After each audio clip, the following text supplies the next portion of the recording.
napakasakit tanggapin dahil siya pala ay isang traitor, siya pala ay isang sinungaling. Ang umiiral sa kanya, hindi yung kultura ng isang Pilipino, hindi yung kultura ng isang Ilocano, kung hindi kultura ng vultures, kultura ng magnanakaw, kultura ng mga sakim. Mga sakim sa katundanan sa Bisaya, mga sakim sa mga katungkulan, mga sakim sa pera. Ano nagawa, anong nangyari ngayon sa ating ginto? Bininta without the consent of the Filipino people. Pera natin yun. Those gold, billions of gold sold by Marcos, that should have been proper for the economic activity of every Filipino people, especially those fellow men natin, itong mga kababayan natin na nangangailangan ng hanap buhay, ng pamumuhay. Ano nangyari, mga kapatid ko? Anong dapat natin gawin ngayon, mga kababayan ko? Anong dapat natin gawin sa magnanakaw na presidente, sa sinungaling na presidente?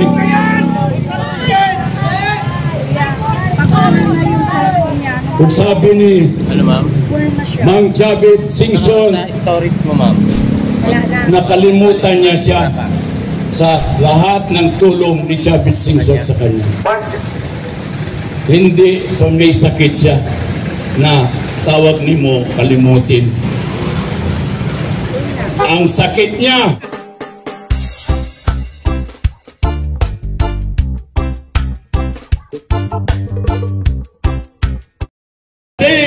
kung siya ang maging presidente.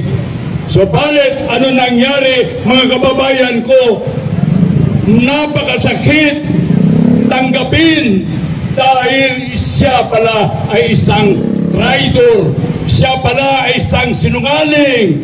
Ang umiiral sa kanya, hindi yung kultura ng isang Pilipino, hindi yung kultura ng isang Ilocano, kung hindi kultura ng vultures, kultura ng magnanakaw, kultura ng mga sakim.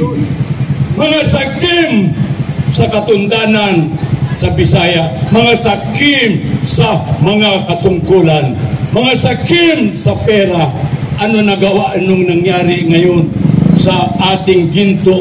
Bininta without the consent of the Filipino people. Pera natin yun.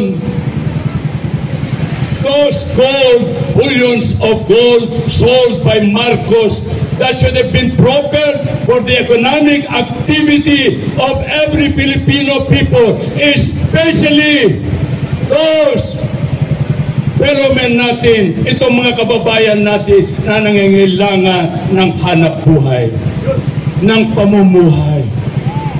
Ano nangyari, mga kapatid ko? Anong dapat natin gawin ngayon, mga kababayan ko? Anong dapat natin gawin sa magnanakaw na presidente, sa sinungaling na presidente?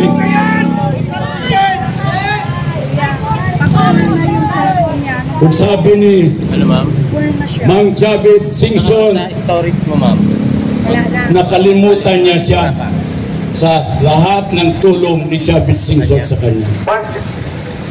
Hindi, so may sakit siya na tawag ni mo kalimutin. Ang sakit niya, mga kaibigan ko, yan ang epekto ng droga. Kaya hindi makinig si Bongbong dahil walang konsensya yan. Nasira na yung utak niya dahil sa kadudruga. Naiisip niya palagi kung paano makapasok yung pera ng taong bayan sa bulsa niya at sa para sa iyang pamilya. Kasama yung pinsan niya na otro po buhaya. Kaya panawagan natin, Marcos, galing sakit sa kasakit-sakiman. Hindi ko, Marcos, galing Ito ngayon, mga kababayan ko, nananawagan ako. Ako isa rin nagserbisyo sa ating bayan. Isa rin ako naging pulis, naging field force, naging investigator. Mga kababayan ko, I have also served this country for the sake of our fellow men, for the love of our country. Ito ngayon, mga kababayan ko, makinig kayo. Men and women in uniform, you have the moral obligation to serve this country. Nakikita ninyo, naririnig ninyo, hindi kayo bulag, hindi kayo bihi, hindi kayo mangmang, para hindi kayo kikilos. Magtulungan tayo, mga kapatid ko. Tayo na sa uniforme ngayon, tayo sa mga kapulisan, tayo sa mga sundalo. My family, I have a brother, younger brother, retired colonel. I have nephew ngayon, colonel. Marami sa Armed Forces of the Philippines. Relatives ko lang kung sabihin ko sa inyo, mapupuno yung Malacanang ng opisyal sa military at sa kapulis. Mapupuno yung Malacanang kung magserbisyo lang ang pamilya namin. Dahil, because why? They love their fellow men, especially the whole country. Kaya ito, mga kababayan ko, kayo ngayon dito, alam ko. Last December, i-profile ko nila, gusto ko nila dakpin. Gusto nila ikulong. Kasama si Kairek, kasama si Kaben, and the rest. Gusto nila kami. Anong kasalanan namin? We are just airing our grievances.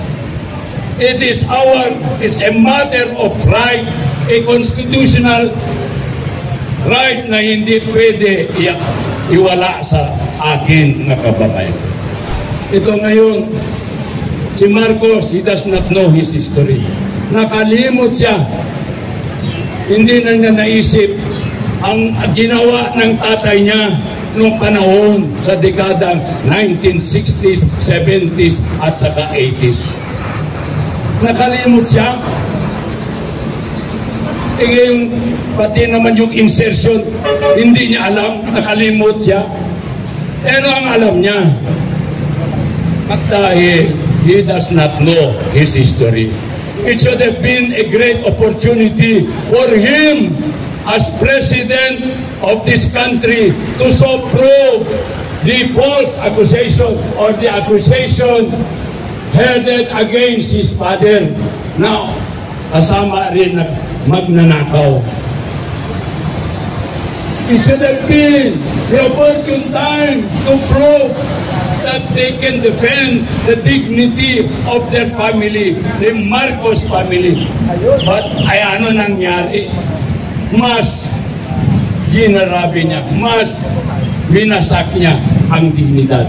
Kaya kung winasak niya ang dignidad niya, dignidad ng Marcos family, yung pamilya niya, lalo-lalo na sa atin, yung dignidad natin, hindi niya pwede pakiraman. Bahala kayo sa buhay niyo. Yun ang palagi niya. Basta sa akin, ipagpapatuloy ko lang yung akin. Yung pagdudruga ko, yung pagsisinungaling ko. Bahala kayo sa buhay niyo. Yan ang sinasabi ni Marcos. Basta ipagpatuloy ko yung pagnanakaw ko. Mabuhay lang ang mga kaalyado ko sa Congress, kaalyado ko sa Senado, kaalyado nila sa kanang DPWH, Departamento ng Puro Walang Hiya. Yan ang ibig sabihin ng DPWH, magsamaan, Departamento ng Purong Walang Hiya. Kaya ito, once again, it is incumbent upon us ngayon, mga kababayan ko. Magtulungan tayo. Let us unite with this noble effort to remove this goddamn Marcos na sinungaling. magnanakaw, at saka walang konsensya. He's a great kind of maman. Animal, yung Marcos na yan. Hayop talaga. Walang konsensya. Paano siya magkinig sa atin? Wala. Hindi niya pinapakinggan. Kaya, ang gusto ko mangyari, pagtulungan natin ito. Tayo sa Armed Forces of the Philippines, especially si Mr. Browner. General Browner, you are an Ilocano like me, like General Daos and the rest. Pero umiiral daw, rule of law. You abide by the provisions of the Constitution. Tama. Mabalindaya amin din magbagam, General Browner. Pero you have the moral obligation to look after the welfare of your fellow men. You have to secure and protect your fellow men. Di kabagyan mo, di kababayan mo, di kaiyan mo, General Browner.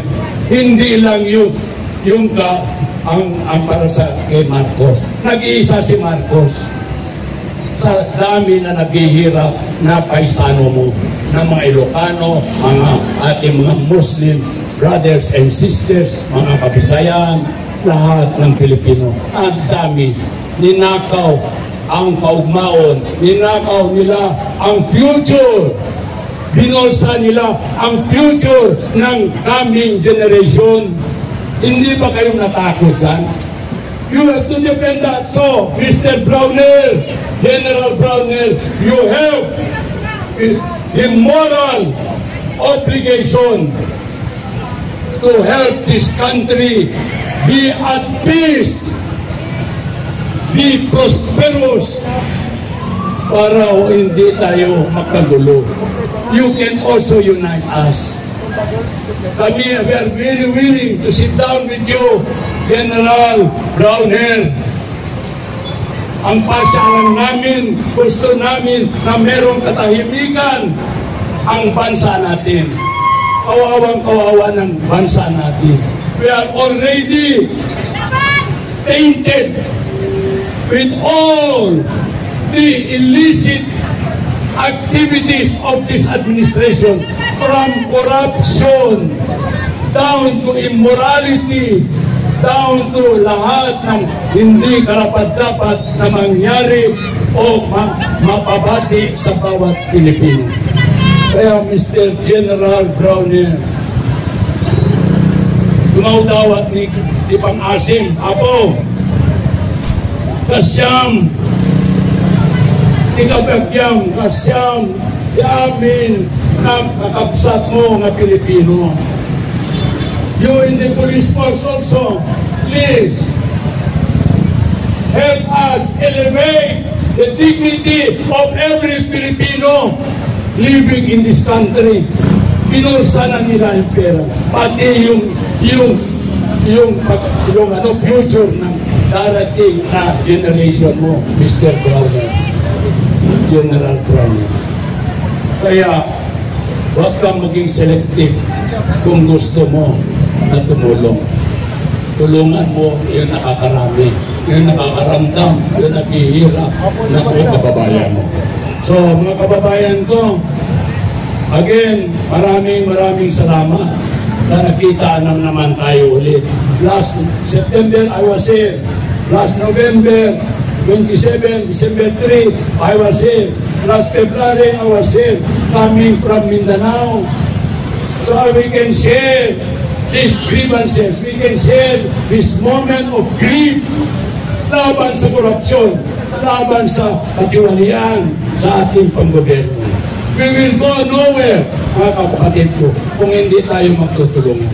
So, it is incumbent upon us, for everybody, to unite, to exert effort for our peaceful and prosperous Philippines, kakunanan. So maraming salamat. Daghang salamat. Mayong punto kaninyong tanan, mga kababayan ko. Thank you. Take care and God bless us all. Maraming salamat kay alias Tatay. Al Cebu City.